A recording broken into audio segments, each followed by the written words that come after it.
안녕하세요. 보안 담당자 신부장입니다. 저번 에피소드에서 웹의 구성 요소는 크게 세 가지로 나눌 수 있다고 했습니다. 첫째, 정보를 담고 있는 브라우저의 역할하는 HTML. 둘째, 정보를 주고받는 통신 방식인 HTTP. 셋째, 클라이언트와 서버 간의 관계, 즉 웹 구조가 있다고 했습니다. 이 중 웹 구조는 에피소드 2와 3편에서 웹의 구조에 대한 기본적인 구조를 배웠고요. 저번 주에는 인터넷, 즉 2000년 전에 웹 발전 과정을 보면서 정보보안 측면에서 어떠한 요구사항이 나타났고 대응했는지를 보았습니다. 오늘은 2000년 이후부터 현재까지의 웹의 발전을 살피면서 보안 측면에서 어떠한 문제가 있었고 해결되었는지 알아보도록 하겠습니다. 이처럼 웹의 변천사 과정을 살펴보는 것은 웹의 흐름을 보면서 어떠한 맥락으로 보안 문제가 발생했는지 이를 이해한다면 좀 더 근본적인 대응을 할 수 있기 때문에 이 웹의 변천사를 학습하고 있습니다. 자, 그럼 이번 영상에서는 웹이 한 단계 더 도약했던 2000년대 초반부터 다뤄보도록 하겠습니다. 그 당시의 웹은 더 이상 단순한 정보 제공의 도구가 아니었습니다. 웹 2.0이라는 새로운 패러다임이 등장하면서 사용자가 단순히 웹 콘텐츠를 소비하는 데 그치지 않고 직접 참여하여 기여할 수 있는 시대가 열린 것이죠. 웹 2.0의 가장 큰 특징은 동적 웹 어플리케이션의 등장입니다. 이제 사용자는 단순히 정보를 읽는 데에서 끝나는 것이 아니라 직접 콘텐츠를 생성하고 다른 사용자와 실시간으로 상호작용할 수 있게 된 것입니다. 여러분도 잘 알고 계실 위키피디아가 그 대표적인 사례입니다. 위키피디아는 2001년에 시작되어 사용자들이 정보를 직접 작성하고 수정할 수 있는 협업의 장을 열었죠. 웹의 소통의 장으로 진화하기 시작한 것입니다. 하지만 웹 2.0이 진정한 혁신을 이룬 것은 기술적인 발전 덕분이었습니다. 2005년에 등장한 AJAX는 웹페이지를 새로 고침 없이도 데이터를 주고받을 수 있게 해줬습니다. AJAX는 덕분에 사용자들은 페이지를 다시 로드할 필요 없이 실시간으로 정보를 처리할 수 있게 된 거죠. 이로 인해 구글 맵스, 페이스북 같은 혁신적인 어플리케이션이 등장하게 되었습니다. 웹은 이제 단순한 페이지 모음이 아니라 실시간으로 반응하고 상호작용하는 애플리케이션으로 변모하게 됩니다. 그러나 이러한 편리함과 기능성의 향상은 새로운 보안 위협을 동반했습니다. CSRF와 SQL 인젝션 같은 취약점이 급증하면서 웹 개발자들은 사용자의 데이터를 보호하기 위해 더 많은 노력을 기울여야 했습니다. 특히 AJAX는 사용자 입력을 서버로 보내는 과정에서 데이터를 제대로 검증하지 않으면 공격자가 이를 악용할 수 있는 위험이 있었죠. 바로 이 시기에 보안의 중요성이 더욱 부과되기 시작합니다. 이제 우리는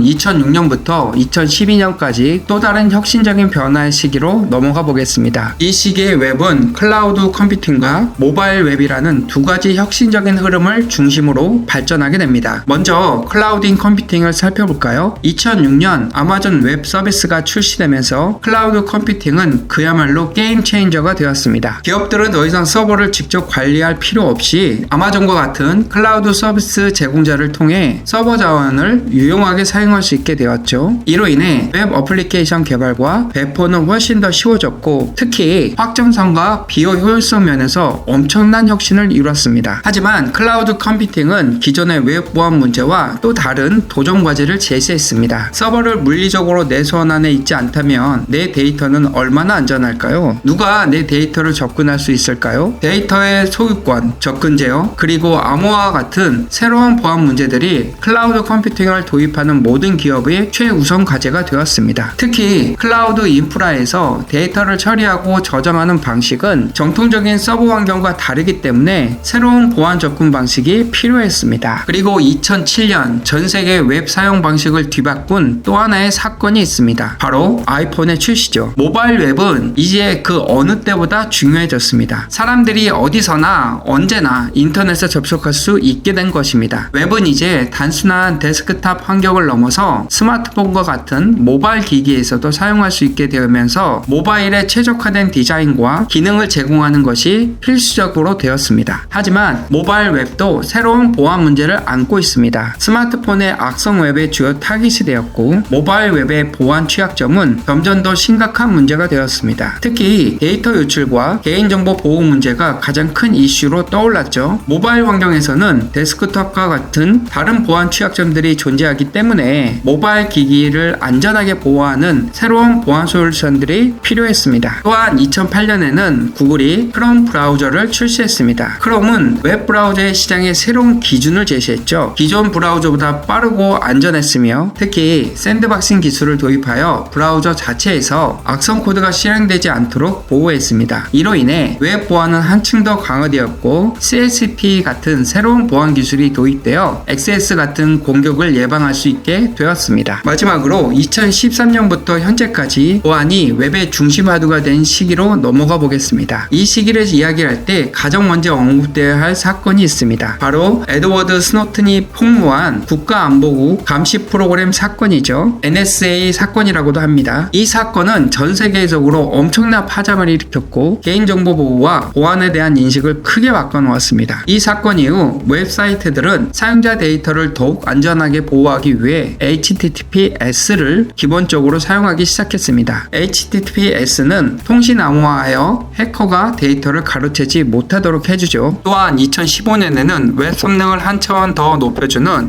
HTTP2가 도입되었습니다. 이 프로토콜은 웹 프로토콜의 로딩 속도를 획기적으로 개선하고 특히 서버와 클라이언트 간의 데이터 전송을 높였습니다. 이전보다 더 복잡하고 대규모 웹 어플리케이션도 이제 빠르고 효율적으로 실행할 수 있게 된 거죠. 흥미로운 점은 암호화 통신에서도 HTTP2는 뛰어난 성능을 발휘했다는 것입니다. 즉 보안성과 성능을 동시에 잡을 수 있는 기술이 등장한 겁니다. 그리고 2018년 아주 중요한 변화가 있었습니다. 바로 GDPR, 즉 유럽연합 개인정보 보호법이 시행된 것입니다. 이 법은 사용자 데이터를 어떻게 처리해야 하는지에 대한 명확한 규제를 도입했죠. 웹사이트는 이제 사용자 데이터를 수집할 때 명확한 동의를 받아야 했고 사용자는 자신의 데이터를 삭제할 권리를 갖게 되었습니다. GDPR의 시행은 전 세계 웹사이트와 기업에 막대한 영향을 끼쳤으며 이를 준수하지 않으면 막대한 벌금을 물게 되는 강력한 규제입니다. 마지막으로 우리는 지금 웹 3.0 시대에 접어들고 있습니다. 웹 3.0은 중앙화된 웹이 아닌 탈중앙화된 웹을 목표로 하며 블록체인 기술이 그 중심에 있습니다. 블록체인을 통해 사용자는 데이터에 대한 완전한 소유권을 가지게 되고 정보가 중앙 서버에 의존하지 않고 분산된 방식으로 관리됩니다. 이는 앞으로 웹의 프라이버시와 보안 측면에서 더 강력해질 가능성을 열어주고 있죠. 또한 인공지능은 웹 보안에 대한 큰 혁신을 가져올 것으로 예상됩니다. AI는 사이버 위협을 감지하고 빠르게 대응할 수 있는 자동화된 시스템을 만들어줍니다. 이를 통해 우리는 점점 더 복잡해지는 사이버 공격에 대해 효과적으로 대응할 수 있을 것으로 예상하고 있습니다. 결론입니다. 웹은 끊임없이 발전하고 있으며 그 발전의 중심에는 언제나 보안이 있었습니다. 앞으로 웹은 더 안전하고 더 개인화된 방식으로 진화해 나갈 것입니다. 이렇게 2000년부터 현재까지 웹 발전 과정과 그로 인해 발생한 보안 이슈들 그리고 미래의 웹까지 자세히 살펴보았습니다. 보안 담당자로서 2000년 이후 웹 발전 과정을 보면서 보안 이슈가 발생한 근본적인 이유에 대해서 이해하는 시간이 됐으면 합니다. 더불어 영상을 시청해주신 분들에게 조금이나 도움이 되는 시간이 되었길 바랍니다. 그리고 제 채널이 작아서 다시 찾아오시기 힘드실 거예요. 구독하시면 보안 담당자로서 업무를 수행하는데 여러 도움을 받을 수 있도록 노력하겠습니다. 그럼 다음 영상에서 뵙겠습니다. 감사합니다.